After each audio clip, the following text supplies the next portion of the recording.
nostalgia critic. I remember it so you don't have to. Well, seeing how we are in the last days of the month of love... Yeah, let's wrap this shit up. I have a question about love concerning what is possibly one of the greatest love stories of all time. Does Romeo and Juliet suck? Okay, let me be a little bit more specific. Does Romeo and Juliet suck as a love story? Everyone always regards it as one of the best, if not the best story about love out there. It's Shakespeare's best known play outside of Hamlet and is one of the most celebrated. But when you get down to it, what really happens in the tale? Two families are at war with each other, two star-crossed lovers from each side see each other at first glance and decide they're in love.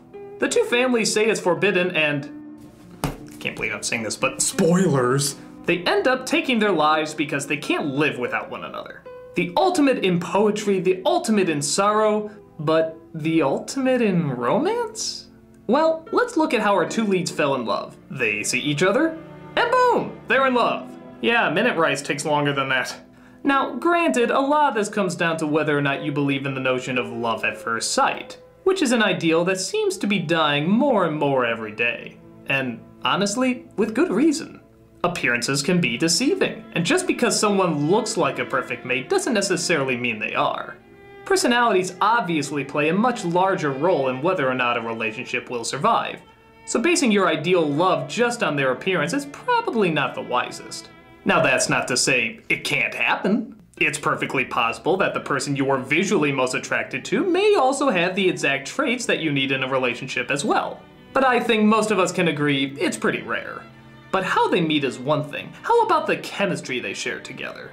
Well, from a dramatic standpoint, that's pretty weak too. Aside from just saying how much they love each other, they never share any real moments. They never discover if they have anything in common. They never compare their likes and their dislikes. They don't discuss their future, they don't discuss their past, and they just keep talking about how great it is to be in love. And I think a lot of people would question, does that really hold much water in terms of a relationship?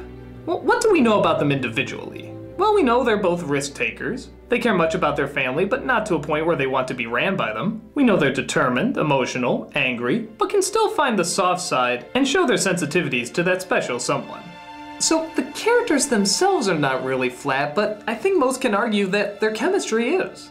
Even romances that a lot of people hate, like The Notebook, Love Story, and yes, even Twilight, technically have more chemistry than Romeo and Juliet do. Yes, you heard it right here. Bella and Edward technically have more chemistry than Romeo and Juliet. Why? Because even though they're done poorly, they do have a base to start from. They do talk to one another about their problems and their joys and their hobbies, and give something, even if it's little, to go off of. So does that mean that the greatest love story of all time is actually the worst love story of all time? Well, that depends on what the play is trying to get across.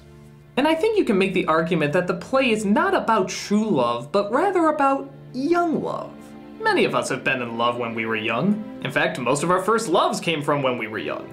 And do you remember what went through your head at the time? That's right, nothing but how gosh darn in love you were. It didn't matter what was wrong with the person or whether or not it would work in the long run. All you knew is you were in bliss, and nothing could knock you down from it. What you have is forever. It feels so good, it must last forever.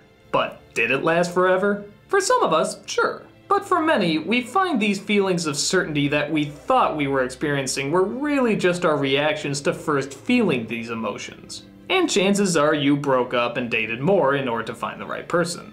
But in a sense, that's what's so tragic about Romeo and Juliet. They were never allowed to go through that.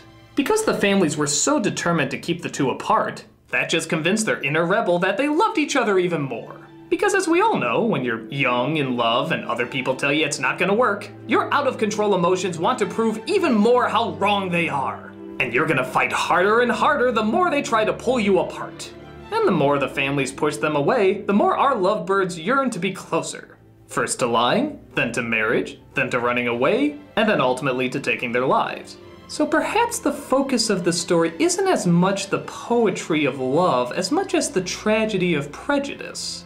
If the prejudice of the two families was never there, chances are their relationship would be able to bloom much more naturally.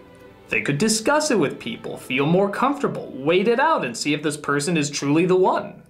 But because such strong yet confusing feelings are met with such hostility, the situation is dealt with more as a battle as opposed to a union. It becomes a fight to create who you are and no longer a discovery.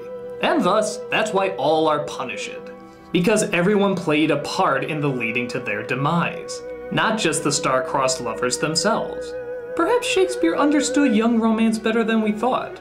He seems to comprehend the strong emotions of youth, the rebellious choices they cause, and how damaging it can be when the adults of the world are blinded by hate and do not show proper guidance. Maybe he had a greater understanding of love that we didn't see the first time around. A story that shows what happens when love is discovered but not allowed to be explored. How damaging closed minds can be and how much can be prevented through the simple act of accepting and listening. So I think in the end, it is a love story, and a damn good one too. It just may take looking at it from a more adult standpoint as opposed to a young standpoint in order to figure that out.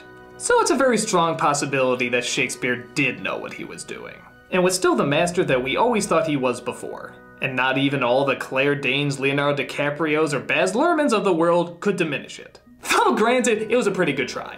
I'm the Nostalgia Critic guy, remember it so you don't have to.